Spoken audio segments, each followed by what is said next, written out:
Okay, guys. It's Old Man G here, back again with another Red Devil Studio live episode, and we're joined again today by Famincio, Team Chicago 1.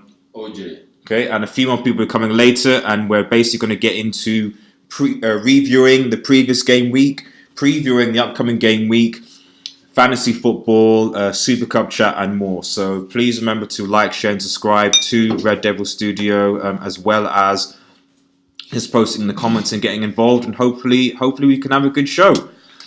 So I guess we'll get started with I think the big game of last weekend, which was Manchester United versus Chelsea. Obviously myself and OG actually predicted. I think I predicted 2-0 and he predicted 2-1. To Manchester United.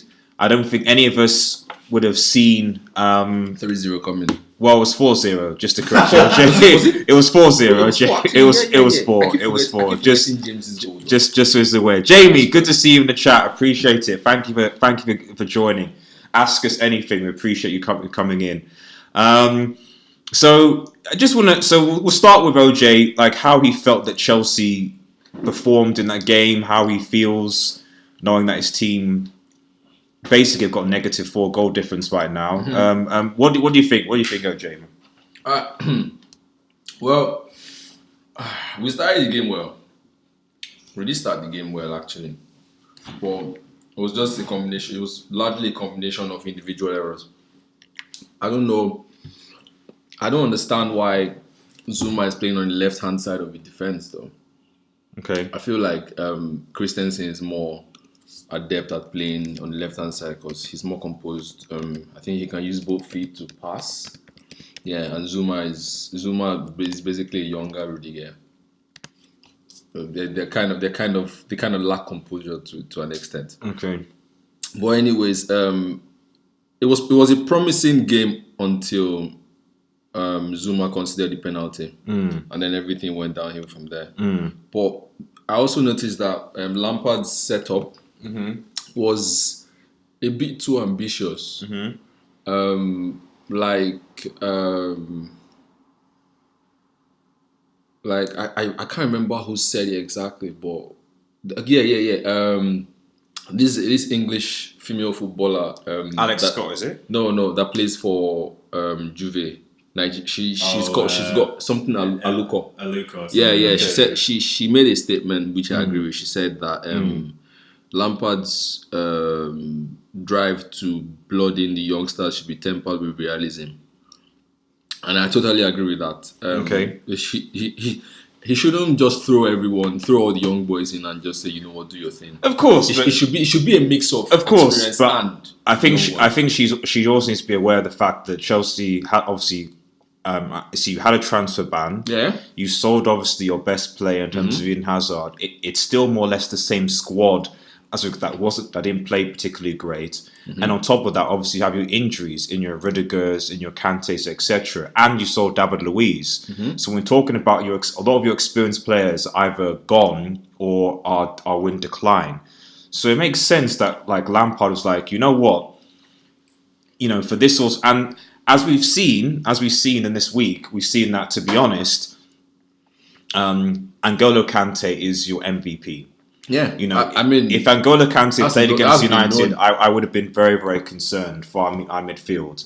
But the fact that Kante, and we'll talk about the Super Cup later, but the fact that he was such a beast, I think, is just But you also have to consider that Tammy Abraham has never been tested on this level. Well, he has. Yeah, he played for Swansea. He has actually. He played for Swansea. And how many goals did he score? I don't think he scored up to 10. No. I think he scored 5 or something. Yeah. He's just come from a championship. The game is against Manchester United. You should play experience over younglings in this kind of which game. experience would you have played? I would have played Giroud. Giroud. Okay. I mean, we've got Maguire that's really good in the air. Giroud is really good in the air too. So guys. That would have been a good battle. Well, I mean, you saw the Super Cup when Giroud was playing against Van Dijk. Giroud was actually winning headers. Exactly. Exactly. So, I mean, and also playing Barkley on the wing. Come on. Plus he scored. Yeah, Giroud scored too. Scored a goal, yeah. Yeah. Good goal. Exactly. Not starting Pulisic. Come on. That was strange. Yeah, he And you play Barkley on the wing. That's horrible. And for the first, when was the penalty? I can't remember, but I It was think late. was it? I think it was around 30 minutes. Yeah. But before then, you guys were doing all right. Yeah. You had them on the ropes. We had hit the crossbar twice and all that. So I mean, going forward, starting Barkley on the wing was a very bad idea. Yeah. Starting Tammy Abraham was a very bad idea. Yeah. Your midfield. Do you think Giroud would have been as clinical though? He would have won aerial battles against Maguire. Would he won aerial? They were talking about Maguire won aerial battles against Van Dijk and De Ligt. So like What? he's yeah. If you remember, England played Netherlands in the quarterfinals. He played horribly though. But we're talking about aerial battles though. If you're talking about winning the ball in the air, like if you watch that game, Harry Maguire like basically won the ball in the air from set pieces because did Netherlands score from set pieces? No, they scored from terrible defensive errors. They didn't score from like set pieces in the air, and he won the ball in the air. So the point I'm trying to make is to say that what I mean generally is like hold up play. Aerial battles wouldn't have been that easy for Maguire to begin with. Put a point Jamie sort of mentioning some disgusting Chelsea fans racially abusing Tammy Abraham on Twitter is disgraceful. I agree with that. Yeah. I completely agree with that, and thank you for mentioning that as well, Jim. I don't actually understand how that is a thing, to be honest. Chelsea fans have said they wanted to play youth, they wanted youth, and the fact that some fans that have done that, they've had an issue with it for what? I mean, I don't know whether I don't think it's just Chelsea fans. I think it's Chelsea fans, but it just seems that their abuse seems to be more public than maybe some of the other teams, because it was like Sterling last year and a few others. So it is something that I think they need to get a hold of, especially if it's their own player. There were even issues in Paris. Yeah, in Paris on the train. Yeah. But they didn't allow a black guy to go on. So So I think that's I really don't understand that, and it's also one of the reasons why it just shouldn't happen. It's as simple as that, really. So like and also especially for players, when it's the penalty, you don't want his confidence to be completely when he wants to sort of go in. It's not the best thing that you want to like hear after like you've just lost a game. I mean, thanks for mentioning that, Jamie. That's a very, very good point. It shouldn't happen at all. I can also point out as well, he did also get Chelsea the penalty. Yeah, exactly. It wasn't like he played badly. Yeah. I mean, he played badly though. Yeah, bless him. Like I mean, are we talking about the Super Cup or United Chelsea? We're talking about United Chelsea. Yeah, no, I'm just talking about the penalty that he got for Chelsea against Liverpool. Okay, fine. Hold talk for that for a second, but we will get to that definitely. Definitely.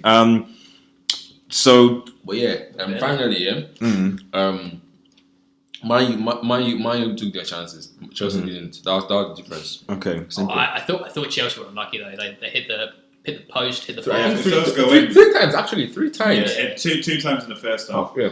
If those go in, then it's a different. What I would say is that's coming from your fullbacks, though. Abraham. Abraham won. Emerson twice. Emerson, yeah. Emerson won. I think Barkley. What I would say as a United fan, though, is that there seems to be this assumption that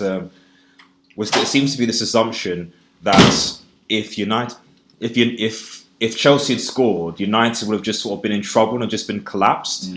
And it's just like, that would have happened. And it's like, well, how do you know it would have happened? There are many, many times last season where Manchester United were goal down, they were out of trouble at home, and then they were able to come back and score another couple of goals, especially with how clinical you saw that Rashford and Martial was. So I get that people say with ifs, like, but if they put it, yeah. But you could also argue that even if Chelsea had scored, United could have scored 2 or 3 goals, is my point. For me, the big thing, the big issue, the big change, I think, in that game was if N'Golo Kante had played, I don't think Chelsea would have collapsed as quickly as they did. Sure. If it makes any sense. The discipline, the tenacity, wanting to win the ball back. With Kante there, it would have been a different story. But without him there, we were obviously able to exploit that. So, That's not No, we're using the laptop. So go. Cool. Hi there, it's Mustafa. Just Honestly, I've been dying to speak about this game all week. Honestly. What's going on, bro? What's going on, fam? It's like Chelsea. Why am I predicting 2-1? No one could have predicted 4-0. Nah, listen, Right, I'm going to try not to get too hyped. Try not to get too gassed. Okay, go on. We're about to play Wolves and we don't do well against Wolves. I was telling him, he said Ollie's at the wheel. I said, fam, it's too early. One game. Bro. Yeah. One game. Okay. Ollie's at the bicycle for now, bro. No, but let's be honest. Man, every Man United fan right now is so happy. And everyone keeps going, oh, you guys are gassed. You guys are hyped. You guys are talking shit again. This is why everyone hates Man United fans. Do not get it twisted. Stop misinterpreting why we're happy. We are not happy because we beat Chelsea 4-0. Yep. We are happy because we finally saw a Man United performance that had high pressing, clinical finishing, good counter-attacking football, and a structured defence all at the same time. Yeah. We haven't seen that since Fergie. Yeah. We've seen defence through Mourinho. Yeah. We haven't seen attack through anyone. Yeah. This is why we're happy, because we've been waiting on this performance for 4 or 5 years, and it's finally here, and it's happened at a good time for us. Yeah. I feel like this game, it was so important for morale, because we've come off the deadest season. At the end of last season, we struggled to beat Cardiff and Huddersfield. We couldn't beat them. Like, this is so big for morale, especially got after relegated as well. That's what I'm saying. After they got relegated, we still couldn't beat them. Yeah. So it's massive, because now we're seeing a togetherness from the team. Bro, I saw Tony Marshall smile for the first time in my life. Yeah. Has anyone seen Tony Marshall smile before? It's never happened, bro. He smiled against Chelsea, fam. Yeah. What does that tell you? The morale is good. I mean, I feel like if we keep winning and we keep the togetherness and we bring the joy back to the football in Man United, we might see Pogba change his mind about wanting to leave. Okay. You never know. Okay, yeah. You never know. I feel there's still so many lapses in our team defensively. I know I heard you just saying there, G-Ray, people saying that if Chelsea scored this and that. I have to be completely honest, man. If they scored early, would we have seen a Man United performance like that? We can't say yes or no because we don't know. We don't know. But history tells us. Yeah, all I was saying by that was literally just Chelsea were unlucky. They were incredibly unlucky. I'm supporting Chelsea a little bit here in terms of that they weren't bad. They weren't a bad team. What I would say though is that I don't think you can lose a game 4-0 and the team is unlucky. Like you can't concede 4 goals. You can't actually. You can't. I would not call Barcelona and Anfield unlucky for conceding 4 goals. That's different. You know, Barcelona didn't play well. No, they didn't. No. So, but like they need to score at least like they could have scored at least one goals. Old man G, this was not a 4-0 performance. Let's be honest. I'm the biggest Man United fan you could think. No, I'm not. But this is not a 4-0 performance. No. This is what you call a smash and grab. They had a lapse in concentration for 5 minutes, and we punished them with 2 goals. Yes, that's what I'm saying. So at the end of the day, like that's that.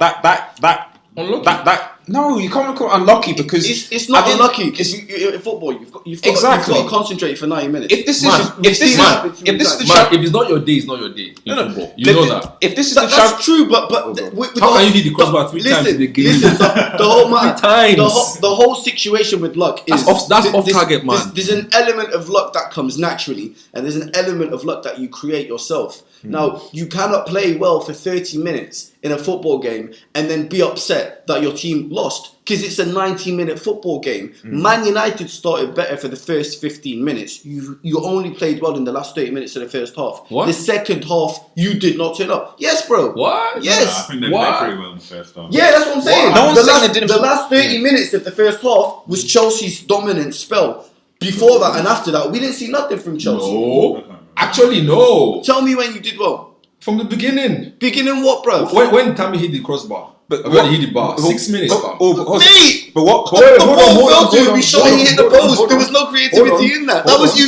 Imagine the ball. Okay, I'm moderating. Okay, let you speak. So, sorry. I'm just going to read Jamie's comments. So, just on Pogba, we've got to keep Pogba no matter what at the moment. We physically can't find a replacement at the moment. So he agrees with you. He definitely agrees. Not with even you, at the moment. Next season and the season after, bro. Pogba's creativity is unmatched. Yeah, I'm not gonna lie. There are central midfielders who can create just like Pogba, but we're not gonna find one that's gonna come to Man United. We've already got him on our team. He understands the history of the club. All right, yes, he prances about every once in a while. It comes with his game. Rooney, let me tell you something. Here's a very good point. Thanks to Rooney, everyone who's watching, by the way, with 7 reviews. when we first got Rooney had this attitude problem, F-bombing everywhere, pissed off all the time, and he was scoring left, right, and centre. Then they said to Rooney, "Oh, you're supposed to be a role model for the kids," and he stopped cursing and he stopped scoring, bruv. I swear to God, fam, Rooney peaked way too soon, bruv, because the attitude is part of this game of football. You lot think I'm crazy, but remember Rooney, but when he was 19, 20, 21. We had Rooney and Ronaldo both in the same team. People were saying Rooney was the better player. Aiden's coming on as well. You see what I'm saying? I kind of have a parallel for this with Chelsea though. Yeah. Hazard, yeah. If Hazard modeled his game after Ronaldo, I don't think he will score much. But I feel like the fact that he doesn't seem like he takes football seriously. Kind of plays into how good he is. Yeah. So he's not. Oh, I want to be the best player in the world. Nah, he just wants to enjoy his football. And that's what makes Hazard. But if a lot of people are saying that Hazard is not ambitious, he should be the best player in the world currently. But like, bro, if it becomes too rigid, he'll probably be scoring 5 goals every season. See, that's the issue with the whole. Like these players, especially players of that caliber, like we're not talking about like how good they perform. We're talking about how good they can perform. Okay. I have this potential.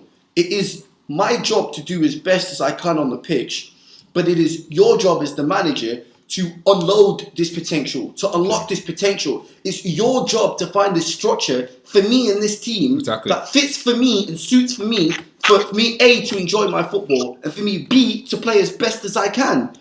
What is the point in having Pogba run around trying to win the ball back? That's not his role, man. That's Kante's role. We know Pogba, off the ball, he's not tremendous. On the ball, who can play like Pogba? Yeah. Pogba, people are saying how amazing he did against Chelsea. He didn't do that good, mate. First half, he was bang on average, lost possession more than anyone. He had the ball just a few times in the second half, and he unloaded. He played the way he likes to play and assisted twice in how many minutes, mate? That pass to Rashford, he could do this every single game, but we have him picking up the ball from De Gea. We've got him in between the two centre-backs playing deep. Get him further up the pitch, man. Give him a free role. Don't occupy him too much with the defensive side of the just team. to jump through stuff and we'll move on as well. I think the unfortunate reality is that this is why every United fan knew that we need a midfielder.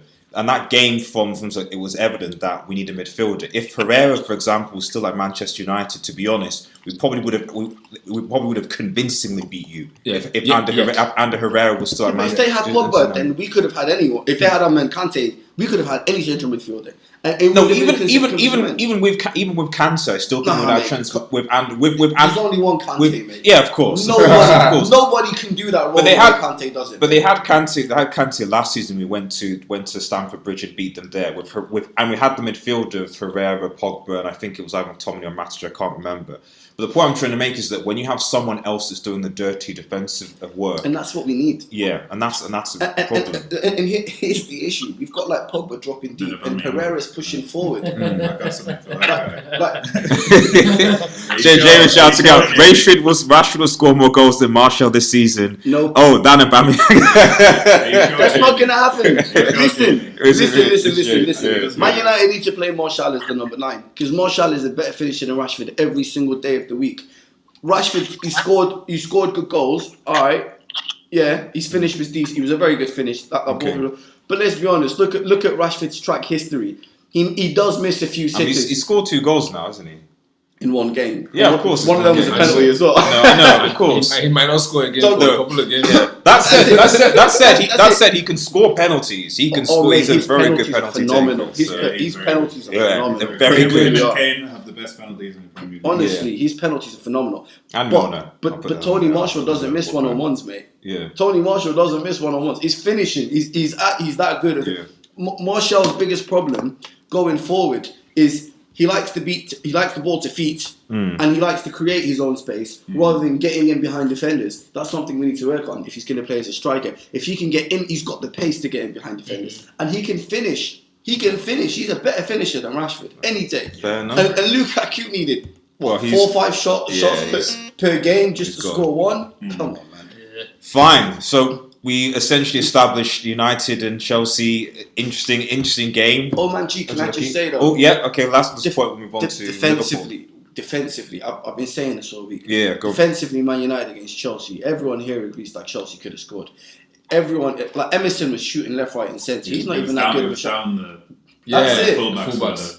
But specifically down Luke Shaw's side. Wan-Bissaka Emerson had a beast. Wan-Bissaka was an animal. At the same time, Emerson had a lot of joy on his wing. Yeah, he had a lot of shots from distance. But shot from distance, fam. But here's just outside the box. Listen, which is distance. How is that distance? That's not it is. Well, shoot for 25 yards. We'll also argue as well. Some of that is also the midfield as well. Because again, if there's no midfield, then who's actually helping the wing backs, the full backs? To actually think. Wan-Bissaka at times felt like he was doing 2 jobs. Yeah, he was being in midfield. He was everywhere. It was this is why I was saying initially. Like I'm saying, I think we have strengthened our defense in the sense where we have better defenders individually. So Harry Maguire is better than what Phil Jones and Smalling have been for the past 5 years in one game, by the way. Wan-Bissaka is better than Young and Valencia. I'd argue he's the best right back in the Premier League. That's my. I think he can be, but I think it's a premature statement. I'm not going to base it off one performance. But he's got everything in his arsenal. But listen. Let me finish my point. Individually, we have better defenders. As a team, we're still not defending well enough. Look at our defensive performance. We're talking about Wan-Bissaka and Harry Maguire, the influence they had on the team. Where's our midfield protecting them? Yeah, so that's why is Wan-Bissaka having to make last-stage challenges? Why is Harry Maguire having to make last-stage clearances? It tells you we've got better defenders in them situations, but we are exposing them to them situations. De Gea still had to make a few good saves that no one wants to talk about. Mate, he still had to make a few good saves. He played well for all the criticism that he's been getting. We're still not defending well enough as a team.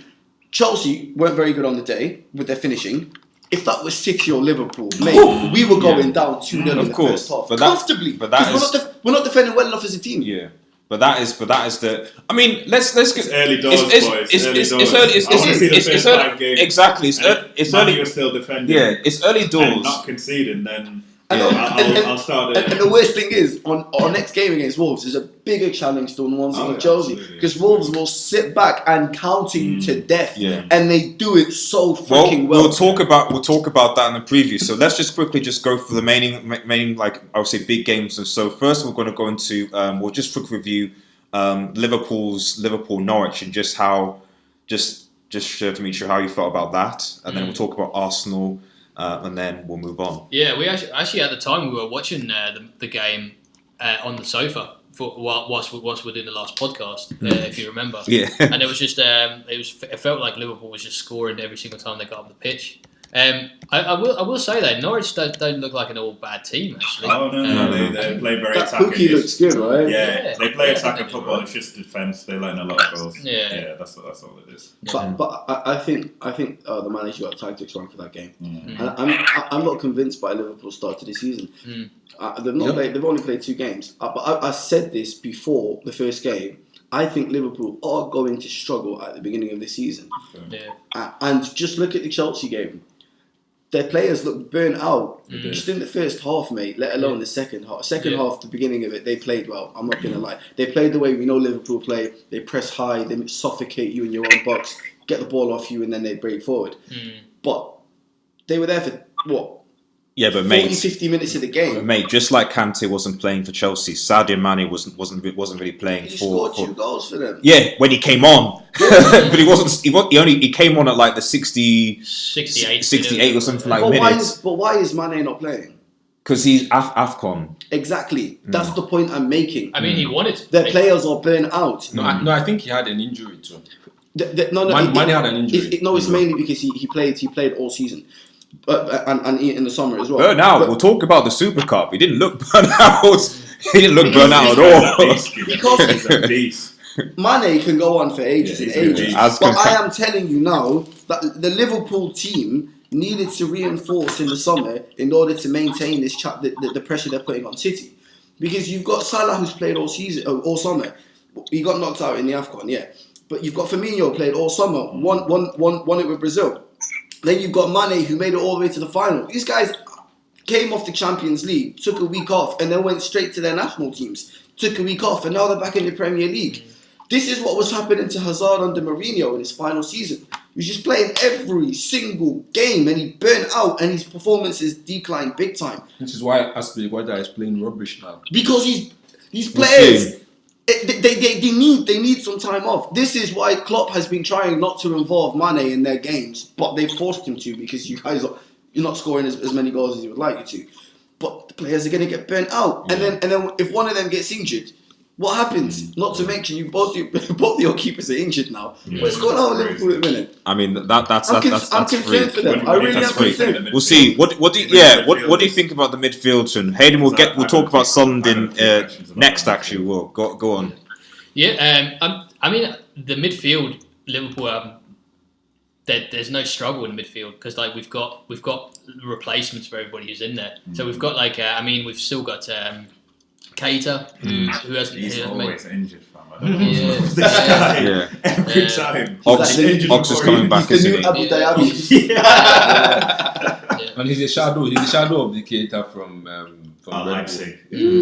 That's that. It's still early days, right? And he hasn't even played much. It's still early days. 6 something million, bro. Sorry, just we'll come to that comment, Jamie, in a second when we talk about previews because that's a good point. Future, go on. Yeah, so in terms of the Liverpool midfield, there's nothing really. I'm not really too fussed about it. I think we do have a strong midfield. We can sort of shuffle it around a little bit. Midfield wise, even defensively. I mean, the thing is you're not going to have a Virgil van Dijk replacement on the bench. In any bench in the world, there's no one there that can replace Virgil van Dijk or. Do you know who's not getting enough credit, and is really helping Van Dijk do his job? Fabinho. This guy, bro. I feel you on that one. Everyone's great. Yeah, he's playing that unsung role where you do all of the dirty work for the team, but because you're not scoring glorious goals and making amazing passes, or you got a nice hair. He's bald. I agree with you. But honestly, this guy is positioning his strength in the air. He wins balls. He's tackling. He makes the job easy for Van Dijk. No, that's true. So when it gets to Van Dijk is just strolling. He's ready. I mean, you see what I'm saying? I mean, also remember that Fabinho actually struggled to get into the team initially. He did, yeah. Last season. But that was people were asking questions, and that was because Klopp said he hadn't adapted to the speed of the league yet. But I also think that as well, possibly that there was I think there's unsure as to what Henderson's role in the team was because now exactly. So now Henderson is actually playing further forward. Mate, no one knows what Henderson's role in that team is. No one even knows why he's still in this team. He's brilliant. I wouldn't have at the moment. I wouldn't have. At the moment I wouldn't have anybody else playing his. What? Henderson has to be the worst player in history to lift the Champions League. Yes, he has to be the worst captain in history. I agree. To win the Champions League? Are you mad, bro? Played against Henderson. Come on, come on, stop it. You lot winning the Champions League with Henderson is the equivalent of Man United winning the Premier League with Tom Cleverley. No. I can't say that. Which is a midfield that bossed Barcelona's midfield, right? Like the PCG's job midfield. It's not all about quality. It's he's a leader. At the end of the day, he's a leader, bro.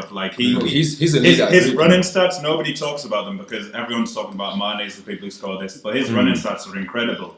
He's everywhere. What's the obsession with running? Do you know what I don't get though? He's everywhere. If you're not there, I'm there. If you're not there, you know what I mean. Do you know what it is though? Liverpool, Van Dijk has to become their captain. I can't. Yep. He's the main leader of that team. He needs to become captain. Jamie Henderson is an MLS player. He said that. Jamie, you're sick. This Jamie guy is sick. He knows what he's talking about. I mean, who'd you put there instead? Wijnaldum. Mate, Nah. get someone from the under Come 16s on. and just tell him to run around. You'll do the exact same They job. wouldn't. It They might- honestly wouldn't. On a serious note, there's no one in the Liverpool team that would be able to replace Henderson right now. There's no creativity in Liverpool. Milner's playing. Milner. Oxlade-Chamberlain when he's fit. Milner Milner will replace Henderson easily. Yeah, no, but that's the thing. Milner is playing, and so is Wijnaldum. But Henderson's still in the team. I'm saying that if Wijnaldum and Listen, Henderson... if Milner is not playing. There's a Let me reason- ask you a question. Milner is not playing. Guys, chill. Listen. One at a You had time. all of your players fresh Mhm. in a 3-man midfield. Who would you choose for Liverpool? There we go. Fabinho would be the number one. Yep. It would be difficult to figure out who you put on the left because obviously you'd either have. I mean, personally, I prefer. I don't know. Like that's the thing because if you had three midfield, are you talking about 3-3-4? Yeah. You mean 4-3-3? 4-3-3. Yeah. When we say fresh, we mean you know all their abilities or what everyone can do. Mine's Fabinho, Kader, and Henderson. That's it. I don't know why you're laughing. Why is this guy laughing? There's a reason Henderson continues to get picked. If you're crap, you don't get picked at the end of the day. true. It's the Premier League. We're not talking about five-a-side football. If I'm the Liverpool coach, yeah, But you're it's not. Fabinho.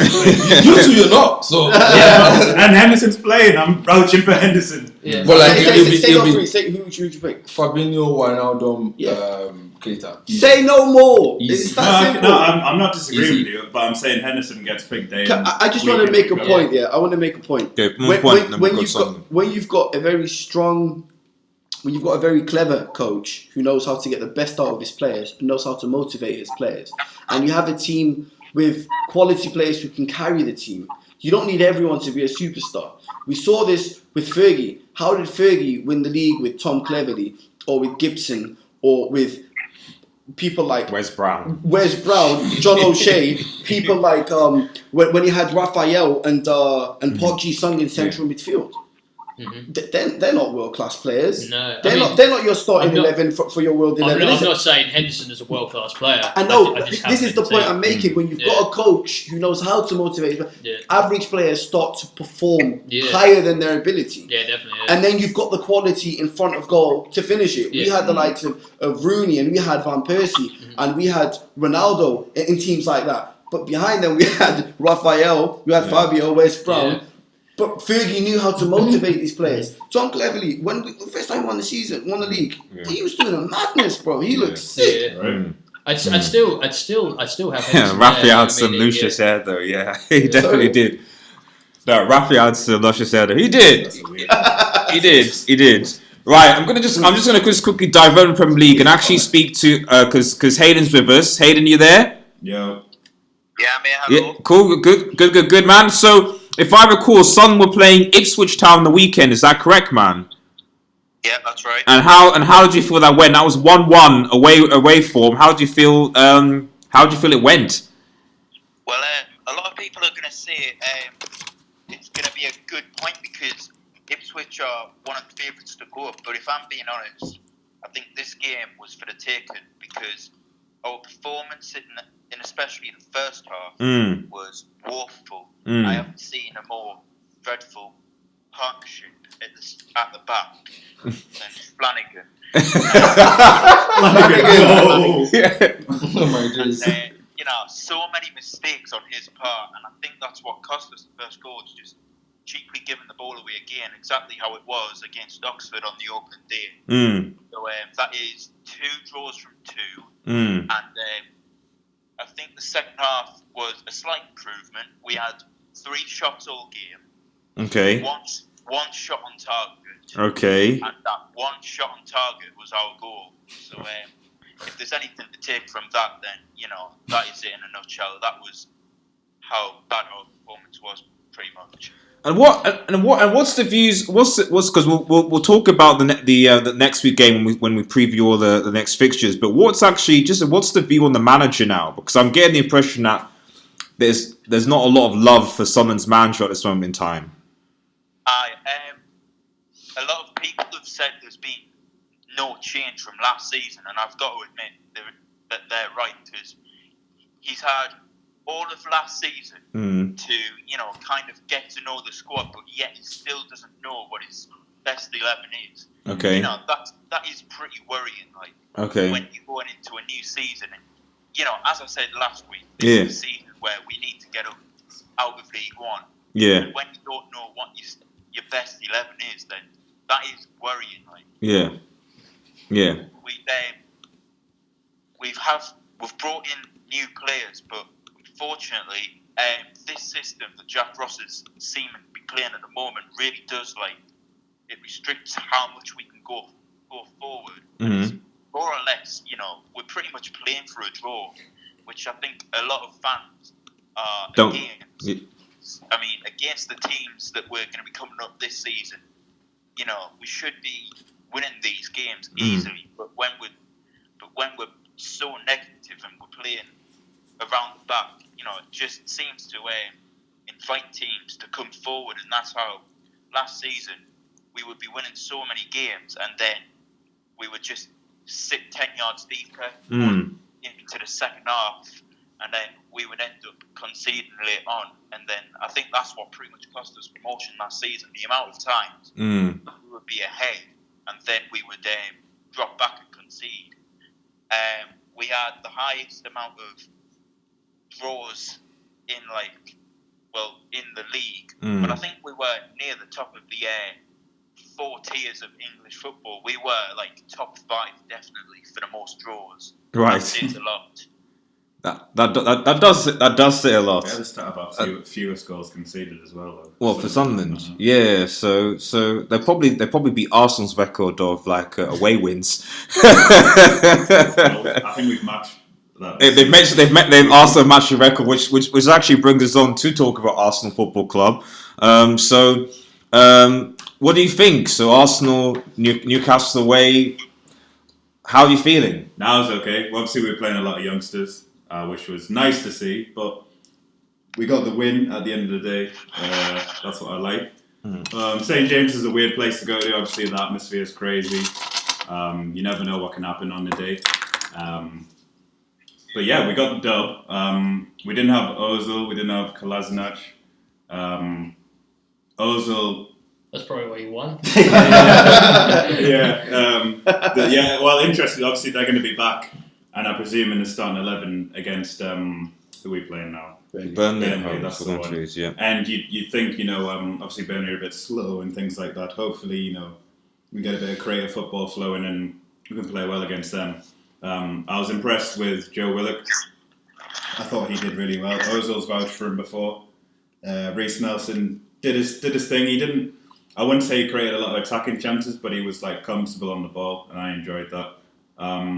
Some of the new signings came on a bit later. Pepe came on, just kind of waltzed into the side and just chilled. He didn't really do a lot, but he was just getting into the swing of things. Martinelli came on as well, looked sharp. Ceballos gave the ball away a few times, but he looks like a decent box-to-box type of guy. Defensively, Callum Chambers, I know he had a shocking season at Fulham, but he seemed to be all right next to Socrates. Obviously David Luiz is there now. Hopefully we'll see what he can do. But defensively, I know we only played Newcastle, and if I'm honest, Newcastle will probably go down this season after everything that's going on. They didn't look that bad though. Newcastle, and I don't know if that was... What happened? What happened is that in typical Steve Bruce fashion, that's why it's Steve Bruce that's going to get Newcastle relegated. Because Newcastle were actually doing okay. And then... what happened is he decided, you know what I'm going to do? I'm going to take our most creative player. Who did they They took John Joe Shelby off. And as soon as they John Joe Shelby, in the middle of that substitution, a few seconds after that substitution, Aubameyang! It was just... You could just see it coming. Was doing a job on Shelby a couple of times. I saw that. But no, you are right. They looked a lot better with Shelby on. We had some players missing as well. So, not discredit that. But yeah, it was just a standard performance. There isn't anything really to analyse in that game. I was quite disappointed with Arsenal, if I can be honest. I expected more. And Jamie does say, I don't know, I'm still not convinced with the team. It's too early to tell. Too early. I know it's the first game. It's so weird. I know what you mean. I know what you guys are saying. Because the first half was such a stale first half. It was so boring. And I'm waiting still for something to happen. And I'm And still what are you guys listening. thinking? because the formation's been changed how many times? Sometimes right. Sometimes we play 3 back. Sometimes we play 4 back. Sometimes we play 2 strikers up front. Sometimes we play just 1 up front, 1 behind, or sometimes 1 on the wing. I don't know really what our best formations. I know when Aubameyang and Lacazette are playing next to each other, that's whatever formation that is. That should be it. But this whole 4-2-3-1 or 4-3-3, I don't know, man. I don't know how I feel about it. I prefer 2 strikers, but we'll just have to see. I think it's for me. I think the issue, I guess, is just how Arsenal is that I'm still not 100% convinced that their away record is good enough, and that for me is they'll be fine at home. They'll win enough games and they'll be fine at home. And I mean, but will their away record? Will Will Emery be enough? Because Newcastle is a difficult job because it's Steve Bruce, and 2, Newcastle had all the halava of everything once, so it's not exactly the team that you used to judge an away from. And even then, it was still only 1-0. It wasn't like you could argue it was a tactical blunder. If you're going away to Wolves and beating them, if you're going away, so even to, I would even argue even to Brighton, to be honest, so beating some of those teams, then we can start to say, okay, the hoodoo is over. No one's saying that. No one's saying that. That's it. Like early doors. At the beginning of this season, everyone's fresh in terms of mentality, morale. It's not until a few games, whether you've won or you've lost, that morale persists. And I feel like that's why the teams that have been promoted are so difficult to beat at the beginning of the season. Excited to be there. So they've got like a new wind and they've just come up. Obviously, there's massive celebrations in the changing rooms when they actually get promoted. They're like they're winning the Premiership, Yeah. And they've just got that energy that So like that's why Norwich first game of the season is actually quite a difficult game. Yeah, no, it's true. And I mean, they didn't play bad, so it is. They played well. But I think they just got their tactics wrong on that. That They were so naive. They were too naive. Honestly, they thought they could come to the Premier League and play the same way they did in the Championship against the team that won the Champions League. You can't do that.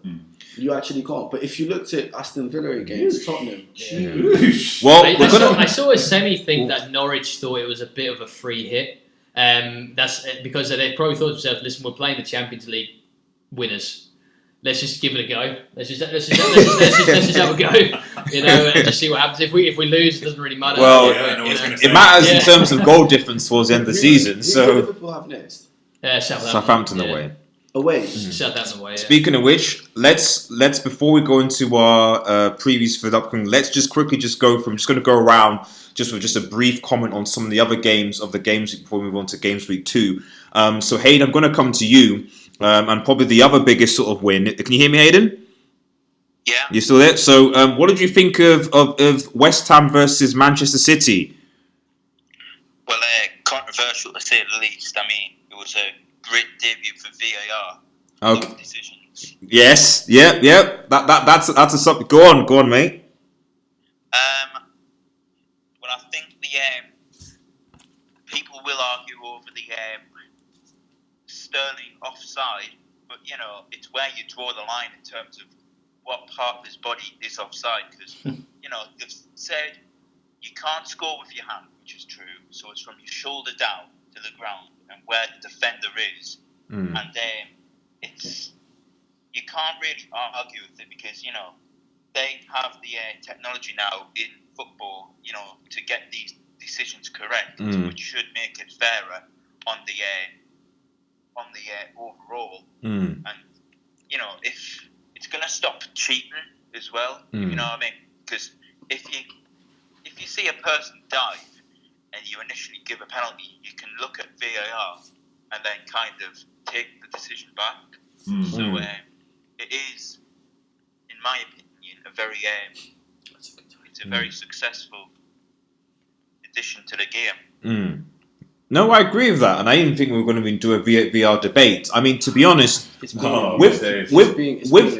or without VAR, City would have beaten West Ham. Let's just get that out of the picture. Like, there's no if VAR was present or not. Yeah. City would have beaten West Ham, and they would have beaten West Ham comfortably. Last season, they went to the same place and beat them, I think, 4-5-0. So, what I would say when it comes to VAR on this instance is that people talk a lot about it, but let's be honest, the scoreline, the result probably wouldn't have changed. And we saw that when City got their goal disallowed, and like, okay, we'll just score another 2 or 3 more goals, you know. So in this context, I don't think there should be much to debate about in terms of who the superiority is, because, as you rightly said, Hayden, I think VAR was brought in to introduce a degree of fairness. Sure. So it's more about, it's not supposed to be like trying to rewrite the rules or try and make one team better than the other team, given an unfair advantage.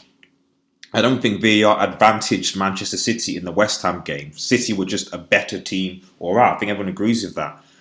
What I think and what I agree is that when you're looking at penalty decisions, mistaken identity, offsides that are blatant, then I think that's where I think VAR can be very, very useful. And I think that's where the balance is between the big teams and the small teams.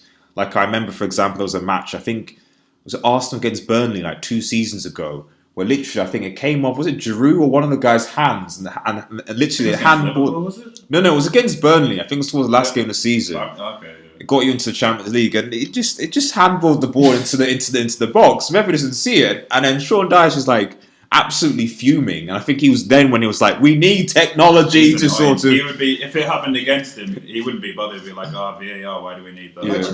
If something like that kept him up.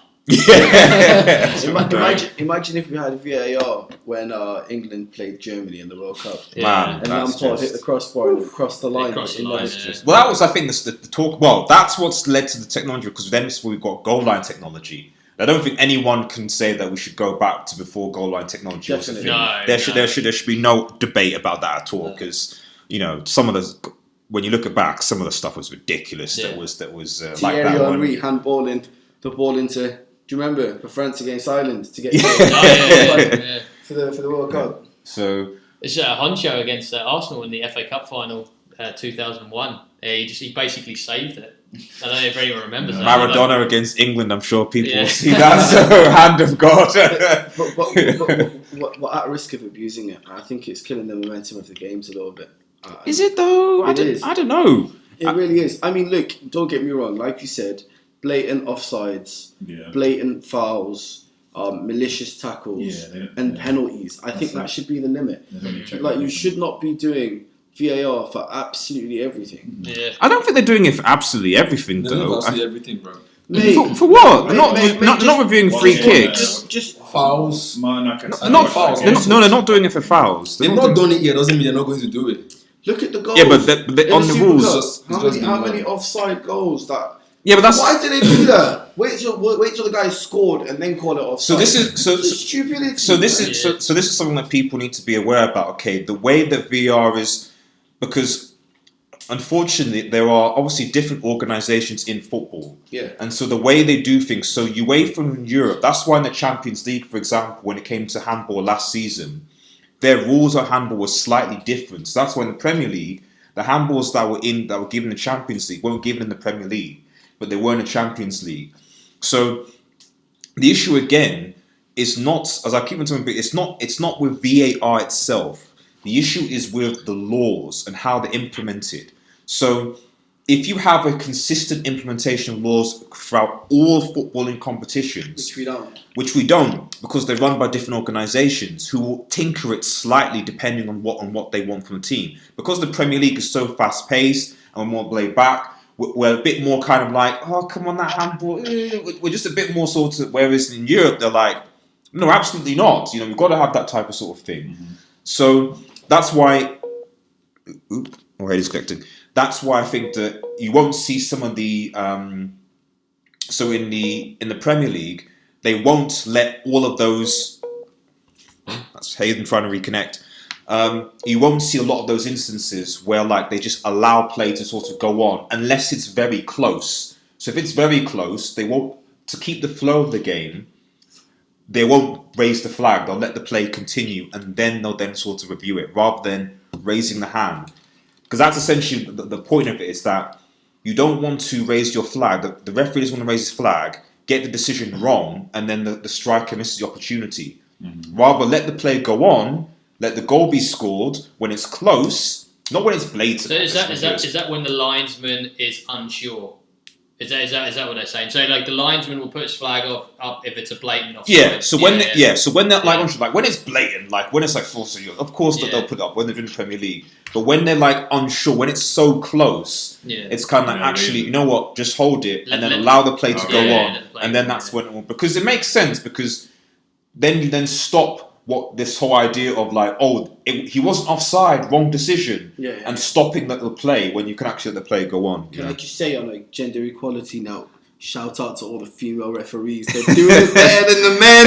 They're doing it better than the men. I'm not going to lie. Mate, they're better decisions than the men. The men need to sit down and just let the women take over. I don't know. If you ask Liverpool fans, they'll go, was it a penalty? That was they'll go, was it? That was not. In fact, I don't know how that's one thing. Was it a penalty? This is where we come back to Europe versus England, mate. Yeah. In England, that's not a penalty. In Europe, it is. It is. No, it's all penalty, full stop. He didn't touch him. Yeah. But he did touch him. When they brought it from a different angle, The contact was not he that. touched his knee. Something like this. They don't touch him like That's what I'm saying. It is a contact sport. It's the same thing with Nani getting sent off against Real Madrid in the Champions League. Can you remember that? Where he went high foot, but he never actually touched the player. And then he got a red card for it. And then we ended up losing the game. It's dangerous play. I suppose that in that occasion you'd like say, well, if he made contact, then That was it a straight red as well. It wasn't like two yellows. It was straight red. But on this occasion, I was like, when I watched it, I was like, the VAR is going to do a good job for us, and then it was like, we've given the penalty anyway. And it's just like, huh? Excuse me. So just to bring up James' comments, Norwich looked like Barcelona sometimes last season in the Championship. Yeah. I could sort of agree with you. Not now, but I could sort of agree with Do you you. remember when people used to say Swansea looked like Barcelona under Brendan Rodgers? Yeah. Oh yeah. So and under Laudrup too. It looked really good under Laudrup. Do you reckon? Under Michel Laudrup, Swansea. When they had mixed shoot, sorry. So I'm saying we'll pause the VR debate for now. I might come towards it because we're actually quite into stream actually. So that's because there's a lot to talk about really because the Premier League has started. Thanks again, just everyone who's actually retweeted us. I really appreciate it. So just quickly, just review the other games. Just brief comments. Won't maybe go through all of them. OJ, what did you think about? Okay, what did you think, OJ? What did you think about Brightford and Watford? What? Brighton, Watford. Brighton, Watford. That was a nice little mix he did. Hybrid. Brightford. No, I mean, what happened? My prediction was 4-0 to Watford. Yeah. Yeah, exactly. Yeah, What's the score? 3-0 to Brighton. To Brighton, fam. Brighton was Yeah. absolutely smashing it. I think Florian Andon scored one. Neil Mope, the new signing from Brentford, scored one. Okay. And Decore on goal. And Decore on goal, yeah. Decore, I said, was going to score for Watford. Wow, right. Man, I have no idea. Brian were at home? Or? Yeah. I think Brighton was at home, yeah? No, Watford was at home. Watford were home. They went to Watford and beat them.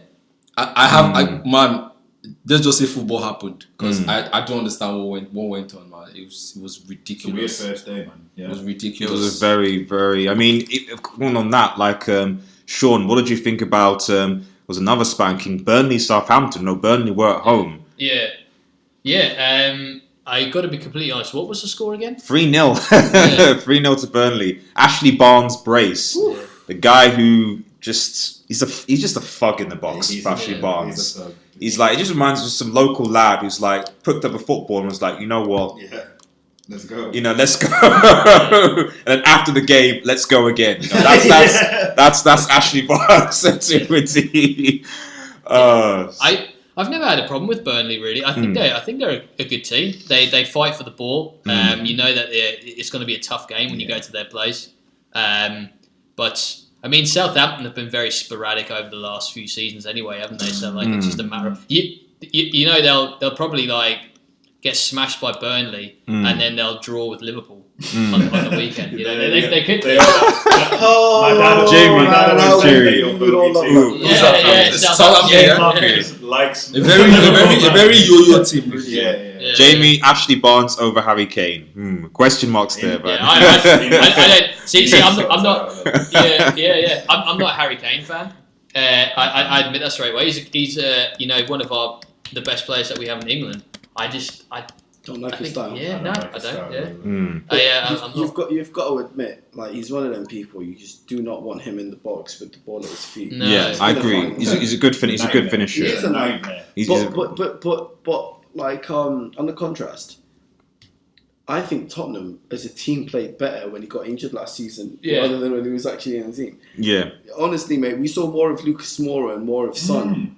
Like they were freed up. They played more, and the team. Moura's fantastic. He's a brilliant player. Hey, he's so underrated. I think so too. Yeah. I mean, he was He at PSG for how long? And then as soon as Neymar came, it was kind of just like, well. Yeah, but he did the job for them. I mean, he was the one that got them into the final. Yeah, no, it's true.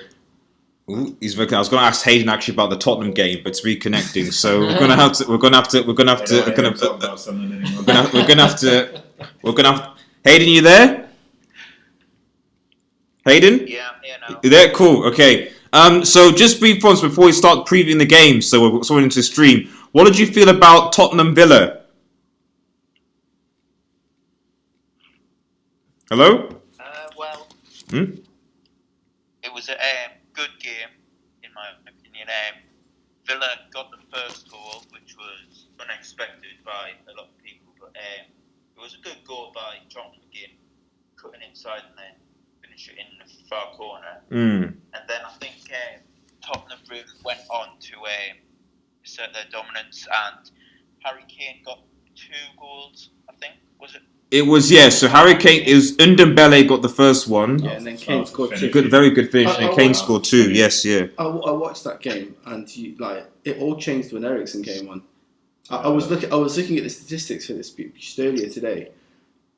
Before he came on the 68th minute, before he came on, Tottenham managed 18 shots on and off target. After he came on, bearing in mind he was only on the pitch for 28 minutes or something, they scored 31 shots. Yeah, right. And he made 3 key passes. Like he came on and he changed the whole dimension of the game. That's the really thing. did. Next game, he might go missing. That's the only problem with Eriksen. But the thing is, he has the capability to change the game at any minute. He is fairly consistent. He can go missing, but I think he's fairly consistent. Let's not focus on just assists and goals. He plays such a big role. I think other players feel more confident when he's around. Exactly. Because you know he'll find you. You know he can keep the ball as well. Do you know what I mean? I agree. Yeah. I think this is a wake-up call to Tottenham. If they can't renew his contract, they're in trouble. Fair enough. They are in trouble, honestly. There's no replacement. Yeah. Oh, geez, we're like 50 minutes into the stream. We haven't even gone to the previews of them. So yeah, right, okay. So before we go into previews for next week, let's just quick comment from just OJ and from each show just on the Super Cup, Chelsea Super Cup reaction. Just what you think. So once again, I defend the Chelsea here, just purely because I think they've had a tough few seasons. I still thought that they played pretty good against Liverpool. There's a couple of times where I thought they'd beat us. So, like, full respect to Chelsea.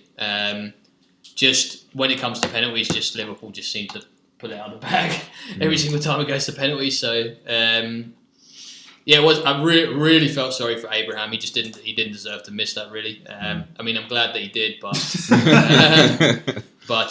bless him. I really hope he gets back on his feet. It's evident that Lampard wants him as his definitely, one. and I mean, give him a little bit. For those of you that can't see OJ, who was shaking his head, I give him a chance. I mean, why not? I mean, Michael Owen, he was a young player, and if he didn't, think he's good enough. I have to be honest. I have to be honest. Man. Man. Let's be honest. He's the same age with Radford, fam. Listen, Yeah. let's be honest. Rashford. He's a decent player and he deserves his chance. But if Chelsea could sign people, do you think he would be their starting striker this year? No, I don't think he would be. But I'm glad that. I think it's a blessing in disguise as well. Because I think Mason Mount wouldn't be starting either. But I see some potential in this. That boy is Yeah. good. He's got some potential. That boy is Yeah. good. He looks, mate. He looks like he can score at any time. Honestly, With both feet. both feet. Yeah, I'm not gonna lie. You can see why he scored a lot of goals last year. Yeah. Yeah. So well, for me, the game was really good. Good I enjoyed game. it. Yeah. Better than the. I enjoyed it. Yeah, but yeah. For the neutral. Yeah, for the neutral. Yeah. It was a Great really game. good game. Although Mane's second goal was poor defending from Chelsea. Like, how can you allow no one tracked Mane's run? A player like Mane, come on. Yeah. Yeah. I mean, to be fair, like Mane had only just been on, so like they're probably just adjusting to my days Mane's on. You know, so like it's just one of them things where it's like they just adjusted a He bit too scored late. 2 though. He scored in this is extra time I'm talking about now. Yeah, extra time. Yeah. But like, Can I? and then for Abraham, hold on. For Abraham, I feel like Lampard is doing more damage than good for him currently. Okay. Because he should be eased into the season and not thrown into the deep end. Man United, Liverpool. It's almost like a Daniel James type situation, what we're doing with Daniel James. Yes. where Thank we're you. bringing him Thank like you. last 15, 20 minutes Thank and just you. bring him on. To I can understand Tammy Abraham being thrown into the mix in a Bournemouth, in a Leicester City, in a Wolves, but at Chelsea, that's What do you think? this Giroud guy has is been the better option then? what? Yeah, Do you think easy. Giroud was Easy. fantastic. Because I mean, like in Bournemouth, they bought David Brooks from the Championship, 3 million. It's Bournemouth, no pressure.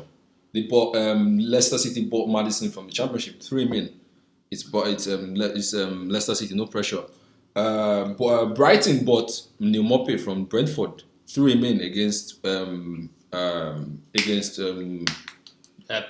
Watford. Yeah. 3 million. He scored, no pressure. But this is Chelsea, man. Yeah. This is But Chelsea. you could argue, but there's no argument, and we'll move on to the previous. And why is Michi not playing? That's the shocker. He's Michi Batshuayi. He's our best finisher. Yeah, that's a bit strange. Can I In the just team. make a quick point about Chelsea though? Okay, go on. I mean, we're looking at this team, this full of youth, and we're forgetting about Hudson-Odoi and Ruben Loftus-Cheek. Like once they get back, in a team that was unable to replace their best player that left and fill the voids in midfield they have, I know it's peak to see now, and it's not great to see your team have to depend on youngsters, especially when they're not ready. But the game time that Ruben Loftus-Cheek and Hudson-Odoi will get this season, mate, next season and the season after, you're going to see some world-class players at Chelsea. I mean, you could argue it's... You honestly will. You could argue it's about time because honestly, Chelsea have, much like Wilm Juniorson years, they relied on just sort of buying talent, hoping that will work. It'd be good for the national team as well to see a lot of good English players sort of going through as well. And the fact is, Chelsea were always held as the example of the stiflement of the English players in the national team because they were just, until City came along. But, because they wouldn't basically give any chances because they had so many players out on loan, tons of players, and none of those players had any hope of getting into the first team. And Chelsea were always seen as that example. Whereas now you've got a situation where Chelsea are actually having to give a lot of these players opportunities. You can see that they're aware that they have to change this culture. And I think the transfer ban is what has enforced this. Even their appointment in manager, they've gone for someone who's homegrown, who knows the club more than knows football. Not even the transfer ban, but I think we're getting into an interesting interesting time in football where it's kind of like the supply is now sort of outmet the demand in terms of affordability. So when you look at managers, for example, like if, for example, Solskjaer bombs, and we'll say which manager do we get? You're like, well, which manager is actually available? Exactly. There's not that many around unless you're going to buy them out of their contract. There's not that many. Buy Poch out. I will donate. Want to buy Pochettino out of his contract? This is a message to the Glazers. Yeah, but the point I will contribute £100 a month until we get to 20 million. And buy him out of his contract. the point is just that there's not tons out. There's not. I'll see you in a bit, Jamie. Can I ask a question though? Old man G. Yeah. Are we seeing a culture change in football overall? Are we seeing football change, because football is all about. It's all about what's the word I'm looking at? It's phases. It changes. A culture change to what? The What do you mean? culture change in terms of how clubs are going to operate. We've gone from clubs getting the best managers and throwing money at the best players, and that's what's been successful over the past decade or so. Prior to that, it was the likes of Alex Ferguson. It was the likes of being committed to one club and bringing youth players in, but still spending reasonable amounts of money. Are we seeing a culture change with clubs like Man United and Chelsea bringing in inexperienced managers, but managers who know that club per se, inside out, and instead of buying the most expensive players, we are now looking at hard-working players. But I think that's who have a point to prove from lesser leagues, like your Daniel James. You know what just just crossed my mind now. You're going, yeah. You know what just crossed my mind now? Patrick Vieira is going to be the next Arsenal manager. Do you reckon? Do you want him to be Arsenal manager? Absolutely, but where did that come from? I don't know. It just hit me like he's gone through sort of internship. No, right. Are you talking about phases? Like, Yeah. Like he's been that makes sense actually, because right now it's like the Klopp's, Guardiola's, them type of high press, punch, you know, the kind of food. I think just to bring this around, so I'll just come up. The reality of the situation we're in is that, as you said, because this has ultimately come out of like a sacking culture. So because, frankly, like many of the big team managers, because they were pursuing success, sacked managers almost like every other year, and not allowing managers to get. When you obviously sack some managers, Real Madrid is a classic example. Like Chelsea, Chelsea even, but even just look at Real Madrid. Zidane left.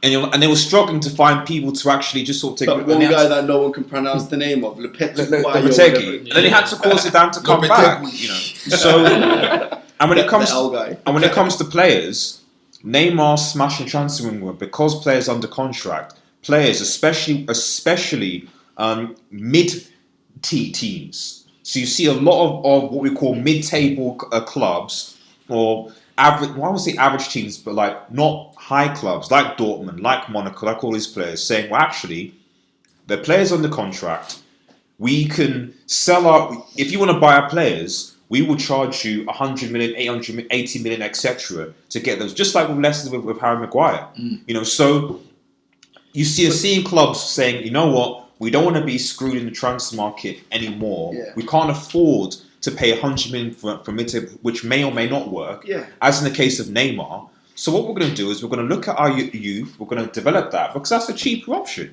But that's the thing, the value of money is decreasing in football.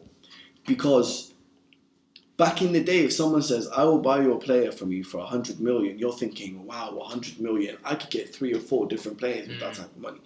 Now someone says 100 million, you're like, well, what's the point? 100 million is going to get me someone worse than the person that I'm selling already. Yeah. So football is losing its value, money is losing its value in football. But my question was, if the likes of Daniel James and even Harry Maguire, forget his price tag, I'm talking about homegrown, hardworking players that aren't technically amazing, but they have that fire in their hearts. Will we see a culture change? If they are successful, will we see clubs stop paying 200 million for people like Neymar because he's a very skillful player and scores loads of goals against average teams? Will we see football stop throwing 150 million at people like Pogba? Will we see people start to invest in players who are at lesser teams and have a point to prove? Well, you see it at Southampton, don't you? The Southampton have we see it in the lesser teams buying from even lesser teams. But we're already seeing that now because Liverpool won the Champions League. People look at Liverpool signed Alisson for how many million? No. Van Dijk for how many million? But they sold Coutinho for 150 something. I know, but the point is they still went for the best available in the market. Alisson, everyone knew how good of a keeper he was before they signed him. Van Dijk is more impressive because Van Dijk at Southampton was nowhere near as good as he is Robertson and Trent Alexander-Arnold? That's very impressive. I'm not going to lie. Divock Origi. You know, so like. Oh come on, Origi! I'm not convinced. But the point I'm trying to make is that Liverpool won a Champions League with a midfield of some guy from Newcastle in Wijnaldum, like Henderson who came from Sunderland, and James Milner who's 34. You know, so they just need a Middlesbrough player, and they just need the yeah. So the point is, like, we had you can already see with the Liverpool Football Club, Yes, you know, yeah. like your PSG, you've got Neymar's 200 million. Your Liverpool side, you've got a Liverpool side who basically just like spanked you anyhow. So I think Liverpool already are a club. They are, yeah. That works. Yes, they I agree with spend you. money, but at the end of the day, that was net. That was net gain. So I think it's not that you're going to see teams not spend money, but I think the reality is that it's going to be like net spending and stuff. So Quick question: quickly, and then when we want to preview. Sorry guys, we're talking too much. Divock Origi or Romelu Lukaku? Someone asked me this question, and I wanted to slap them in the face. I just want to hear your opinions. Yeah, not Lukaku now. No. In general, Divock Origi or Romelu Lukaku. I mean, in their prime. From a bench, No, like, if you had to sign one of them right now, and they were for the same price, who would you pick? Origi, definitely Origi. What? Yeah. Are you I'm mad? signing none.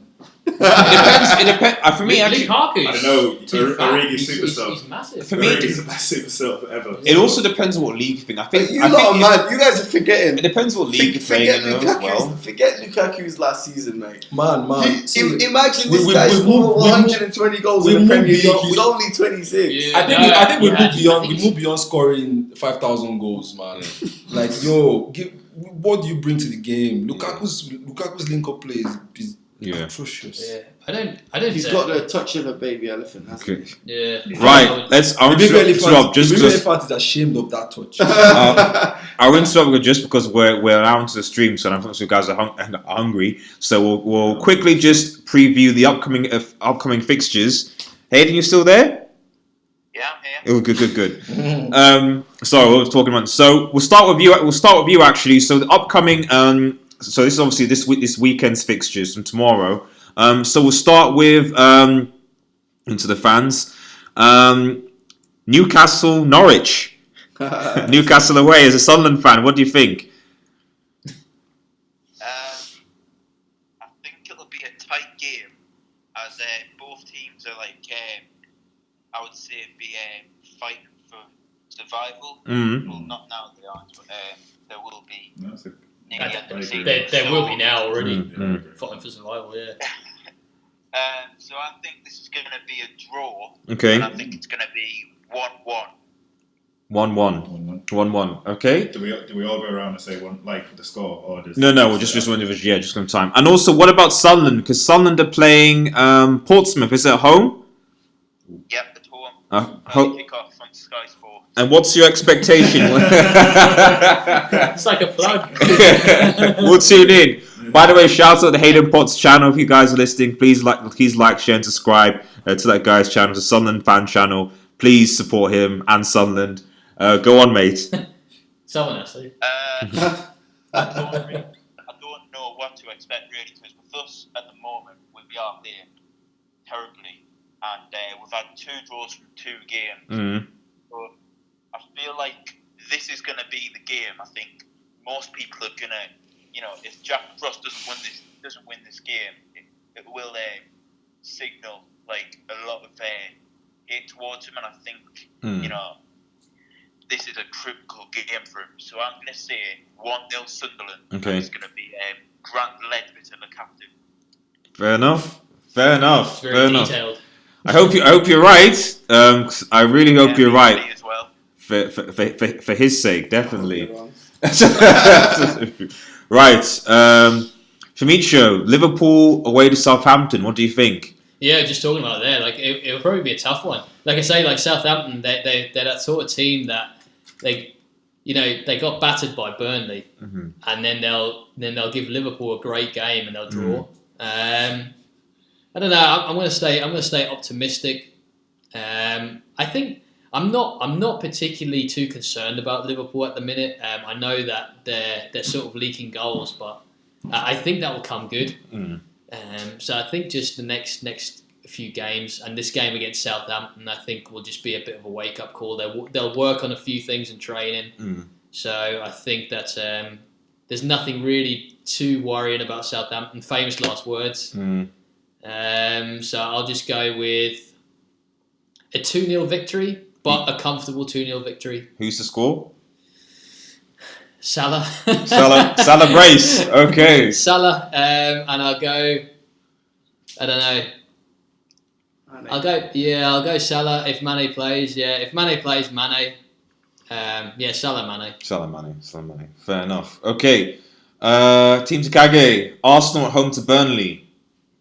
Thoughts? Yeah, Ashley Barnes, he likes to ruffle a few feathers and he likes. I remember last time we played Arsenal, it was a bit of pushing and shoving, but Ozil's back. I'm hoping he can just beat Ozil and link up play and not mess around. I don't know how long Lacazette still injured for. I know he was on the bench last game, but if he's not back, maybe Pepe will get a start. We'll see.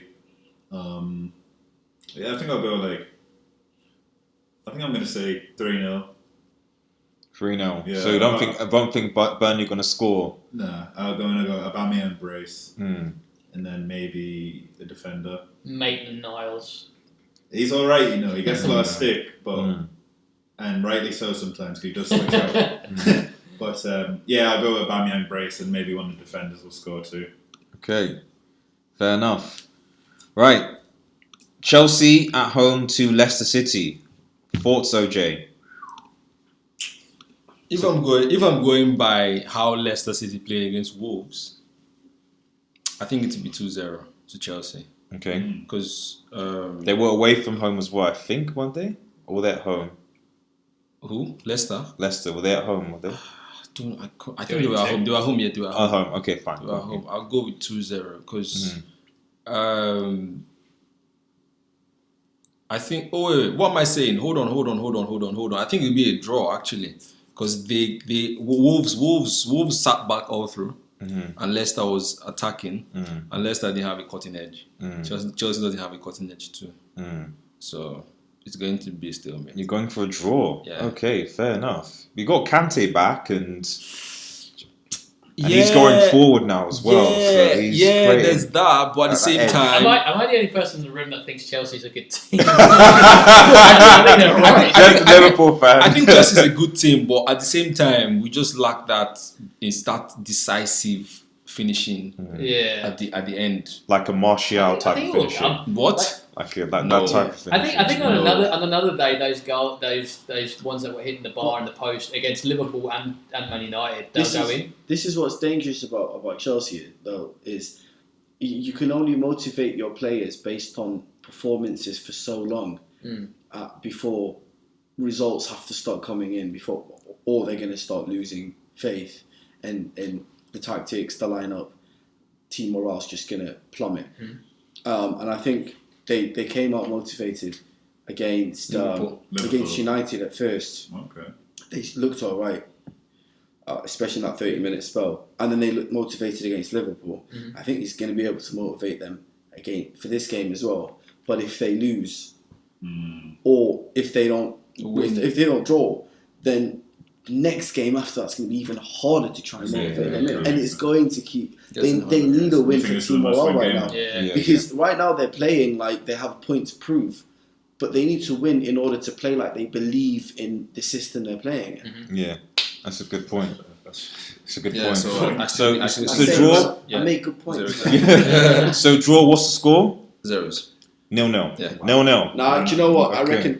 I reckon once we see Chelsea score and we start seeing them play a bit more free-flowing football and a bit more confident going forward, I reckon they're going to You scored 2 goals against Liverpool, man. Yeah, maybe. Yeah. One of them was a penalty, a dodgy penalty. Norwich scored against Liverpool. Listen, Come on. if Chelsea score an early goal, Ow. if Chelsea, listen, bro, if Chelsea score an early goal, I see a 3-1 win. That's the condition. If Chelsea scores an early goal. Because they're going to start big, and you know it. It's just how long they can maintain it for.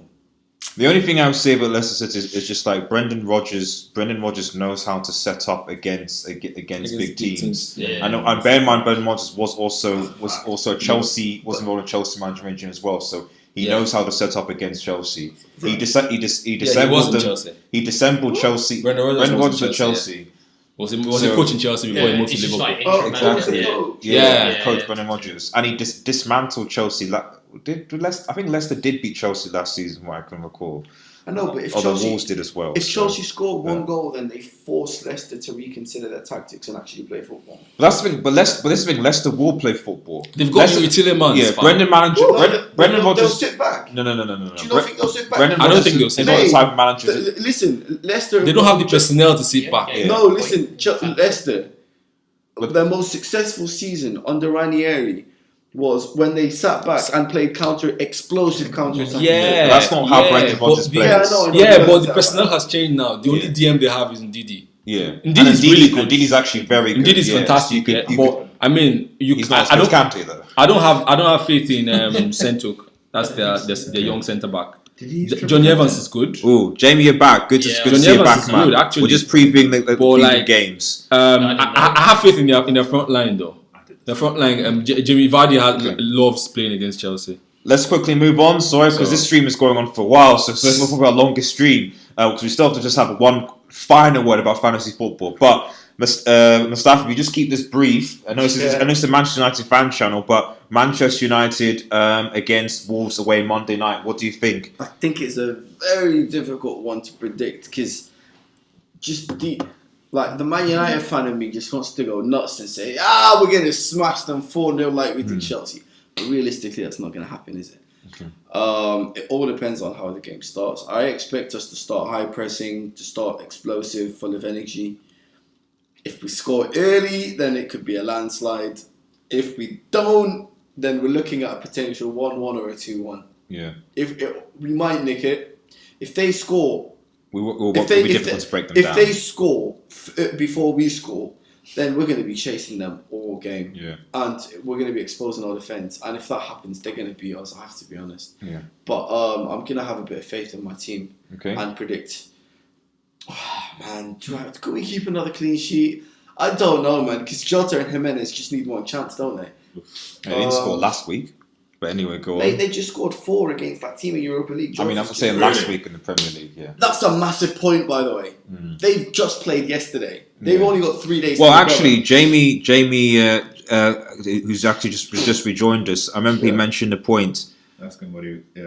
Chelsea 2, Leicester 1. Fair enough. Yeah, you mentioned Jamie. You said Wolves have a Europa League game versus Turin on Thursday. Do you think they'll rest some of their players for the Europa League? They have to. Actually, I don't think they will rotate because the next game after that is another week. They've got a week to recover, so I don't think they are going to. I think they might change 1 or 2 personnel, but I think their main players will still play. They might not get the full 90 minutes, but I think they will. I'm going to predict 2-0 to Man United. And who's to score the goals? Tony Marshall, man. Tony Marshall, Russell Brace. Tony Marshall and Rashford might score again. Okay. But Tony Marshall's got his goal. Okay. 1 to Marshall, 1 to Rashford. Or 3-1. 2-0 or 3-1. Okay, fair enough. Okay, I'm gonna just ask Hayden to just give us for some of the other games, and then we're gonna have a last night with what we're hoping to try and do weekly is top fantasy football picks for one of each from all the panel to get in your fantasy football team to get those points. So Hayden, are you still there with me, mate? Yeah, I'm here. So just with some of these games, these upcoming games, I'm going to give you 3 games, 3 games. I just want to ask what you think the scores are. So the first one is Everton versus Watford. Everton at home. I'm gonna say 2-0 Everton. 2-0 Everton. Who to score? Gylfi Sigurdsson. If he starts. Mm-hmm. And Richarlison. And Charlison. Okay, fair enough. And you can maybe take a bit more longer on this one. We haven't even talked about it, but Manchester City versus Tottenham Hotspur. I think that's actually the biggest game of tomorrow. That's Saturday, 5:30. City versus Spurs.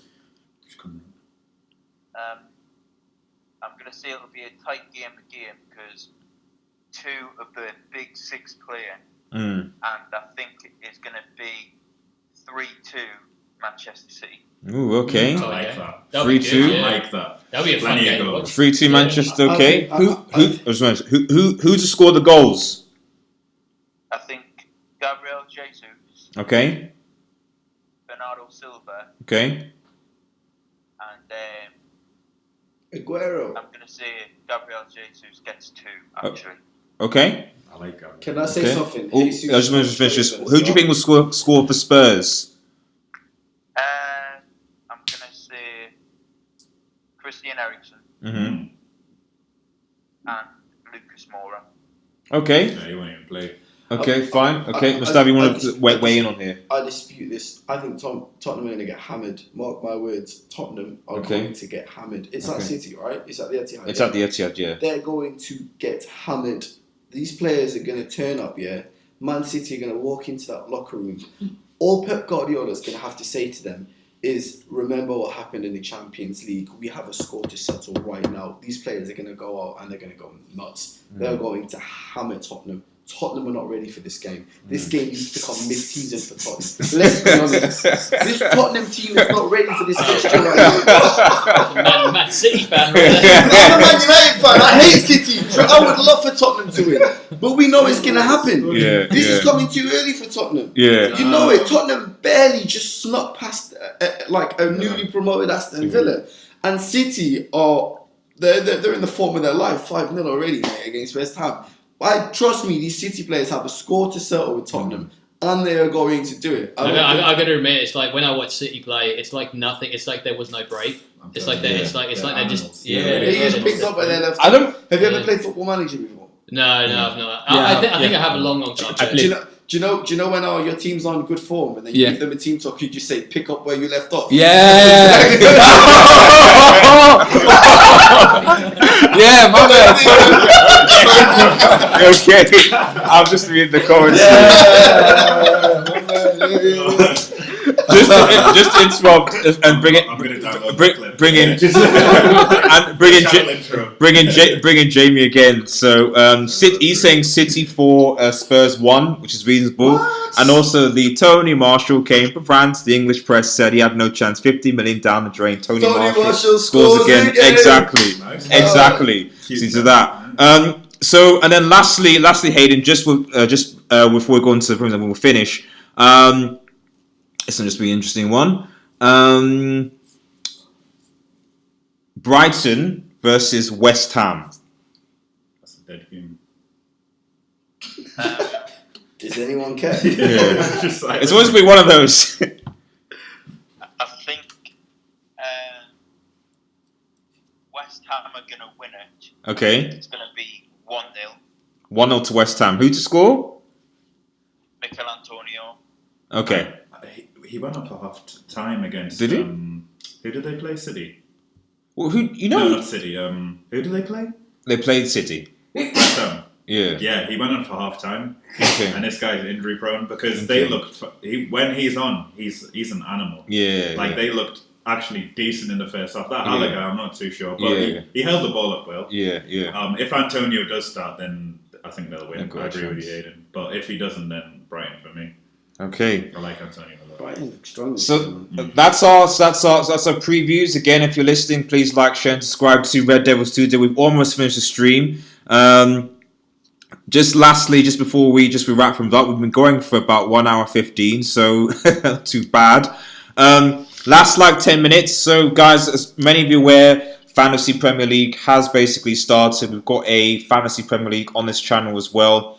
Please join the league. The winner will get an official Manchester United 2020 shirt. So stay tuned for that. Please join. Link will be in the description. Please like, share, and subscribe to that video. So we're just going to go around just asking the guys who they think you should get, your best pick that you should include in your fantasy football team for this upcoming game week. So we'll start with OJ. Who do you think you should include in your fantasy football team? Harry Kane, Harry Kane. Why Harry Kane, do you think? big game player. Simple. So do you think he's going to score goals against City? Yep. Yes, I do. Okay. Absolutely. City's defense is not good. Okay. Boom. Simple. Okay.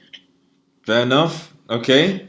Hayden, what about you? Your pick must get for fantasy football. I think Sterling is going to be good again this weekend. So I would, if I did play Dream Team, I would have him in the squad. Okay. Sterling. Okay. Micho? Yeah, Sterling is a good one actually. Yeah. Is that your pick? Possibly Sterling, Sterling, Salah. Bear in mind again, these players are playing against Tottenham, so I'm just when you bear in mind who they're playing. But go on. I'll go Salah. Salah. Yeah, Salah against Southampton. Yeah. Against Southampton. Okay.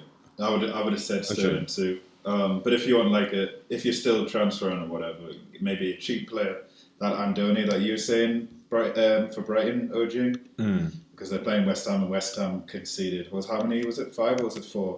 I can't remember. I think it was 5 though. They conceded 5 goals. It's 5, yeah. I like Cresswell. I don't know what people see in him. That guy is dead.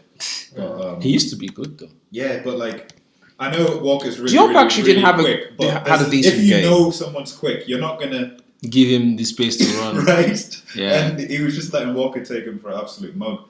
So if you want a cheap player, Andoni, but I'm going with Sterling too for my main pick. And then cheap pick, I'll go Andoni. Okay. Looks solid. Cool. Okay. Mustafa, what do you think? It's got to be Salah, doesn't it? It's got to be Salah or Robertson for Liverpool, or Sterling. If you can get Sterling, Robertson, and Salah, your team should be all right. Yeah. And then for me up front is between Aubameyang and Kane. I think that's it. Aubameyang. And you need City or Liverpool defenders and keepers because they keep clean sheets. Okay. And Liverpool's fullbacks per se, they get so many points with their assists and stuff, don't they? So yeah, my biggest mistake was taking Sterling out of my team last week. Me too. There were a lot of memes going around Facebook with that. Yes. No way. Didn't even play. What are you doing? I did exactly the same. That's crazy. Yeah, man. You've got to put them in, and then the rest of the team is just irrelevant if they get points or not. Yeah. Captain one of them. Oh, CO time. Hello, mate. Hello. Appreciate it. Appreciate you stopping by, man. Thanks for that, man. James, I think I'm last in the league. Yeah, I think you might actually be. And then John McGinn for Aston Villa that's a wild card. Who are Villa playing actually? So Villa playing Bournemouth at home. So possibly, yeah. It's from my shout actually. I agree with you. I've actually set up quite defensively. So I would certainly put one of either Robertson or Van Dijk. I would probably go for Liverpool because I just have a feeling that City aren't going to keep a clean sheet against Tottenham.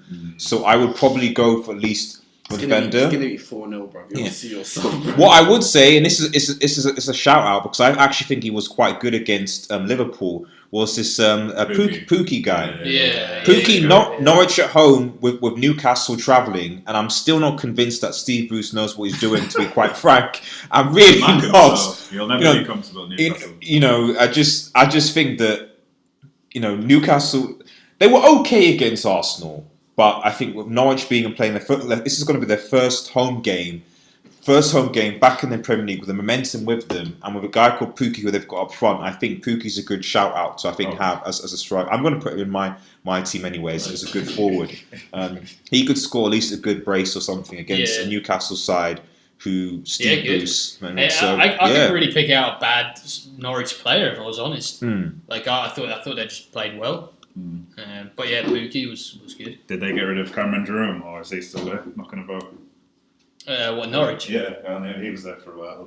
Jamie, I captained Bernardo Silva last game, didn't even play. That seems to be the story for everybody. They captained Bernardo Silva, and he didn't even play. I didn't captain. Sterling was in my team, but I captained Salah instead. Yeah. So I messed up. I forgot that I didn't make any changes, and I accidentally captained Haller. Yeah. I know. I always captain Aubameyang. So. Right. Okay, guys. Okay, we've literally going on for like 1 hour or 20 minutes now. So, but thanks then again for everyone who tuned in. Hayden, thanks for joining us. As always, really appreciate it, man. No worries. Good. Jamie, Cora Time, and everyone that was basically listening to the show. Really, really appreciate your ongoing support. It's great to just keep on doing this stuff, and as long as everyone's chilling and can discuss, we'll keep on doing it. So thanks for everyone who's listening. Please remember to like, share, and subscribe to Red Devil Studio. Join our Fantasy Premier League as well. It's ongoing. Have a nice evening, guys, and cheers. Nice one. Good stream.